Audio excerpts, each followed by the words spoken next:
Om Shanti. Good morning. आज बाबा की 26/7/2021 की वाणी है। आज बाबा ने सुनाया कि जब हम याद की यात्रा में, किसी भी यात्रा में जब हम जाते हैं, चाहे वो वैष्णो देवी की यात्रा हो, अमरनाथ की यात्रा हो या कोई भी तीर्थ स्थान की यात्रा पर हम जाते हैं और उसकी याद रहती है तो कभी थकावट नहीं होती, थकते नहीं हैं। वैष्णो देवी जाते हैं, जय माता की करते जाते हैं, इतनी ऊंची पहाड़ी भी चढ़ जाते हैं, उतर भी आते हैं। तो परमात्मा की याद एक यात्रा है और उस यात्रा में थकावट तब होती है जब देह अभिमान में आते हैं, माया के तूफान आते हैं, भिन्न भिन्न प्रकार की परिस्थितियां आती हैं, तो यात्रा से थक जाते हैं।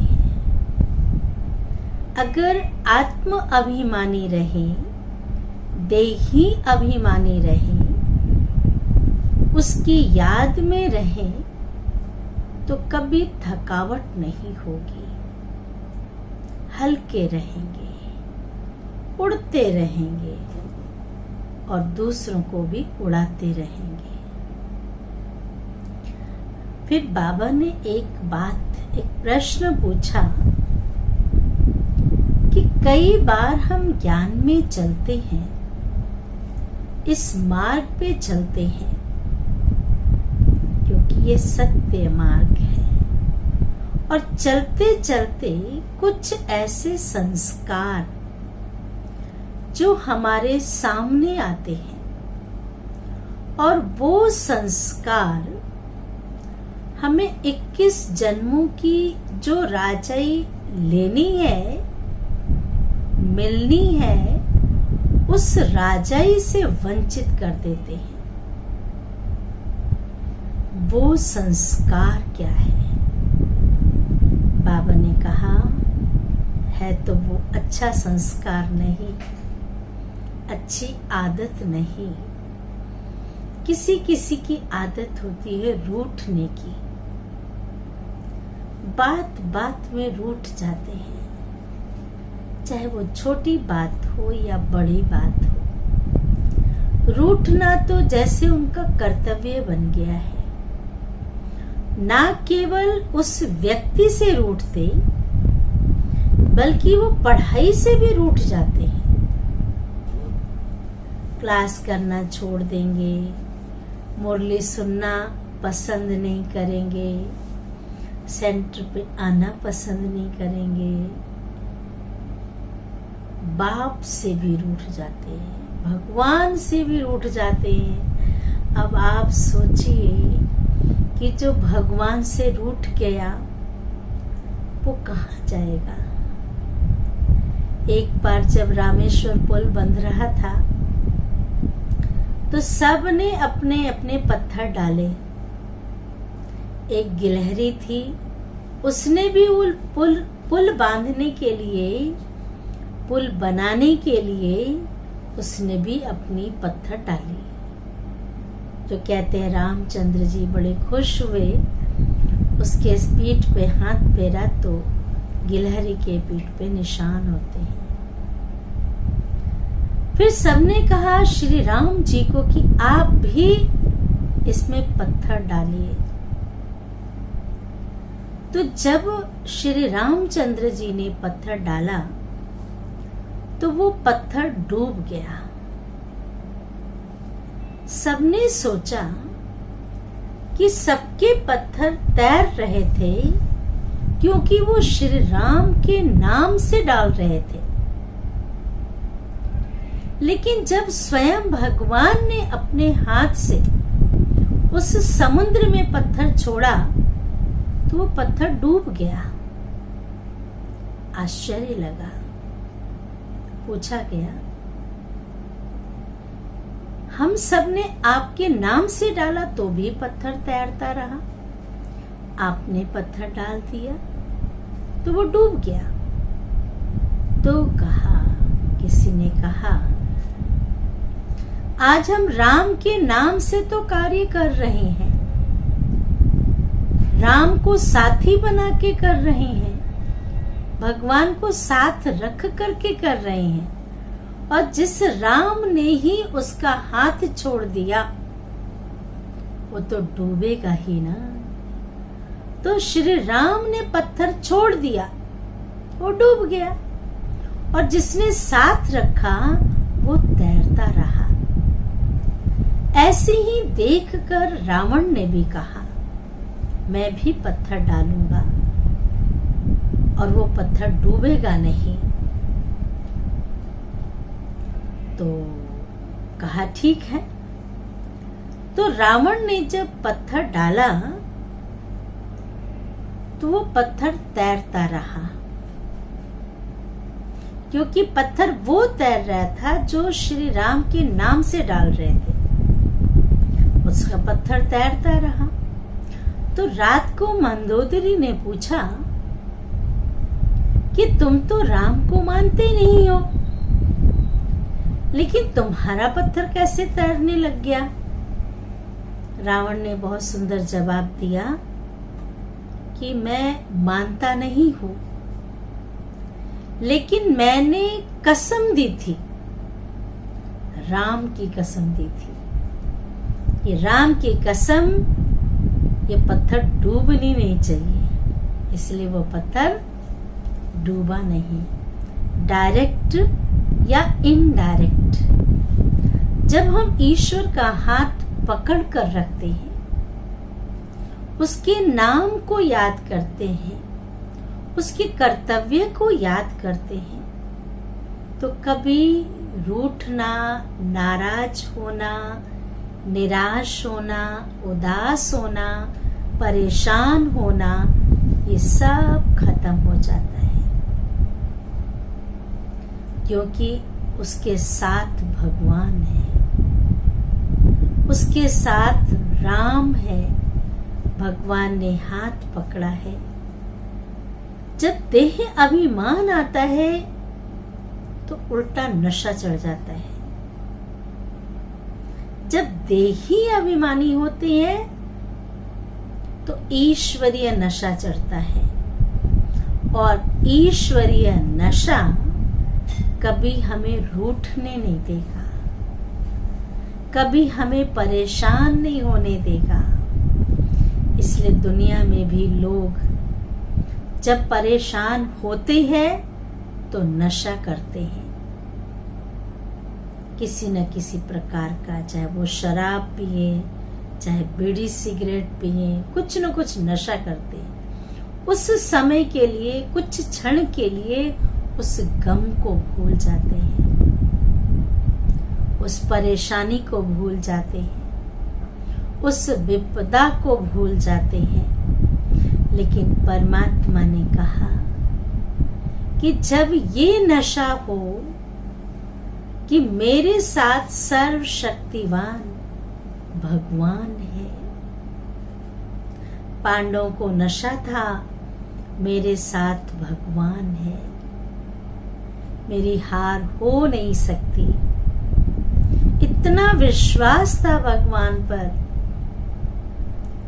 जीत हुई। ऐसे ही अगर हम भगवान पर विश्वास रखते हैं, कितनी भी बड़ी परीक्षा आ जाए, पेपर आ जाए, बात आ जाए, जीत उसकी होगी जो ईश्वर को साथ लेकर के चलेगा, वरना हार हो जाएगी। तो आज हम सुनते हैं बाबा की वाणी। सार है मीठे बच्चे, याद की यात्रा में कभी थकना नहीं, याद की यात्रा में कभी थकना नहीं। देह अभिमान के तूफान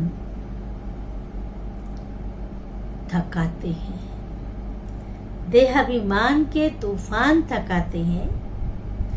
देही अभिमानी बनो अर्थात आत्मिक स्मृति में रहो तो थक दूर हो जाएगा, थकावट दूर हो जाएगी। प्रश्न है, कौन सा संस्कार 21 जन्मों की श्रेष्ठ तकदीर को बिगाड़ने वाला है? कौन सा संस्कार? उत्तर है, अगर किसी में रूठने का संस्कार है, जिद का संस्कार, तो बाप से व पढ़ाई से रूठ जाते हैं। वो ये नहीं देखेंगे कौन है हमारे सामने। कई तो कहते हैं ब्रह्मा भी आ जाए ना, भगवान भी आ जाए ना, तो भी हम नहीं मानने वाले हैं। तो बाबा ने कहा जिसका संस्कार ही ऐसा हो तो वो बाप से भी, भगवान से भी व पढ़ाई से भी रूठ जाते हैं। तो 21 जन्मों की तकदीर बिगड़ जाती है। 21 जन्मों की तकदीर बिगड़ जाती है। इसलिए कहते हैं, इसलिए बाबा कहते हैं, मीठे बच्चे, देह अभिमान के वश कभी भी या उल्टा नशा नहीं चढ़ना चाहिए। उल्टा नशा तो देह अभिमान के वश ही था। रावण को देहाभिमान था, मैंपन था, मुझे कोई मार नहीं सकता। तो बाबा ने कहा उल्टा नशा नहीं चढ़ना चाहिए कि मैंने इतनों को समझाया, मैंने ज्ञान दिया, मैंने इतनी मदद की। हम मदद नहीं करते तो किसका क्या हो पाता। देखो बाबा कितनी बड़ी अथॉरिटी, कितनी बड़ी अथॉरिटी, फिर भी कितना निरहंकारी है। इसलिए सी फादर, किसी को नहीं देखो, बाप को देखो, बाप से सुनो, बाप की मत पर चलो।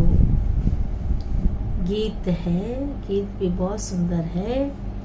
रात के राही थक मत जाना, सुबह की मंजिल दूर नहीं। हम सब राही हैं, यात्री हैं, चल पड़े हैं यात्रा पर। लेकिन भविष्य आने वाला सुंदर दुनिया, आने वाला सवेरा हमारे सामने है। उस सवेरे से, उस नई दुनिया से हम वंचित ना हो जाएं।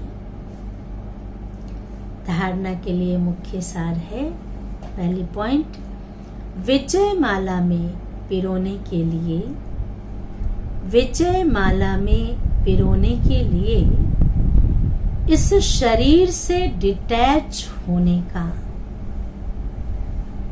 पूरा पुरुषार्थ करना है। शरीर से डिटैच होने का, अभी आए, इस शरीर में प्रवेश की आत्मा, कार्य पूरा किया, इससे डिटैच पूरा पुरुषार्थ करना है।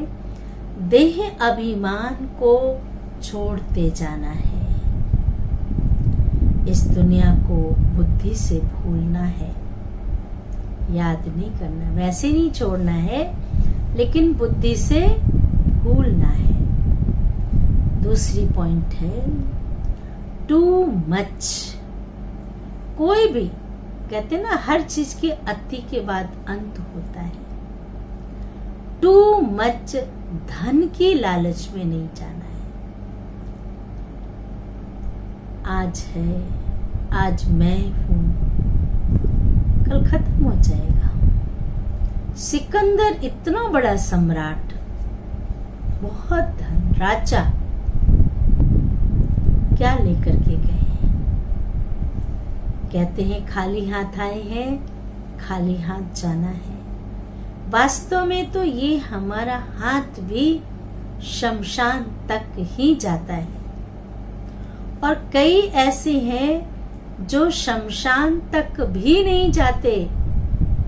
ऐसी ऐसी मौत हो रही है जो पता ही नहीं चलता कि ये बॉडी गई कहाँ।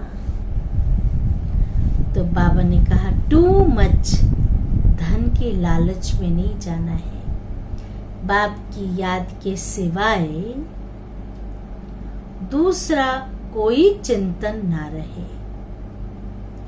कभी भी बाप से व पढ़ाई से रूठना नहीं है। कोई कुछ कहता है, कहने दो, कौन सी बात चिपक गई, बात आई, बात गई। जैसे रात आती है चली जाती है, तो बात भी आई और चली गई। हम बातों को लेके क्यों पकड़ के बैठे? वरदान है परिवर्तन शक्ति द्वारा सर्व की शुक्रिया के पात्र बनने वाले, परिवर्तन शक्ति द्वारा सर्व की शुक्रिया के पात्र बनने वाले विघ्न जीत भव। विस्तार है, यदि आपका कोई अपकार करे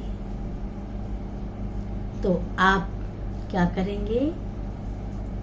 कोई आपका अपकार करे तो आप एक सेकंड में अपकार को उपकार में परिवर्तन कर दो। कोई अपने संस्कार स्वभाव के रूप में, कोई अपने संस्कार स्वभाव के रूप में परीक्षा बनकर सामने आए तो आप क्या करो? क्या करो? आप एक स्मृति से ऐसी आत्मा के प्रति, एक स्मृति से, एक की स्मृति से ऐसी आत्मा के प्रति भी रहम दिल के श्रेष्ठ संस्कार स्वभाव धारण कर लो। रहम दिल के श्रेष्ठ संस्कार स्वभाव धारण कर लो। कोई देहधारी दृष्टि से सामने आए, कोई देहधारी दृष्टि से सामने आए तो उनकी दृष्टि को आत्मिक दृष्टि में परिवर्तन कर लो। उनकी दृष्टि बदल जाए। शरीर पर दृष्टि पड़े ही ना, आत्मिक दृष्टि पर में परिवर्तन कर लो। ऐसे परिवर्तन करने की युक्ति आ जाए, ऐसे परिवर्तन करने की युक्ति आ जाए तो विघ्न जीत बन जाएंगे। फिर संपर्क में आने वाली सर्व आत्माएं आपका शुक्रिया मानेंगी कि देखो इन्होंने ऐसा बदल के दिखाया। स्लोगन है, अनुभवों का स्वरूप बन जाओ। अनुभवों का स्वरूप बन जाओ तो चेहरे से खुश नसीबी की झलक दिखाई देगी। चेहरे से खुश नसीबी की झलक दिखाई देगी। चा ओम शांति, ओम शांति, ओम शांति।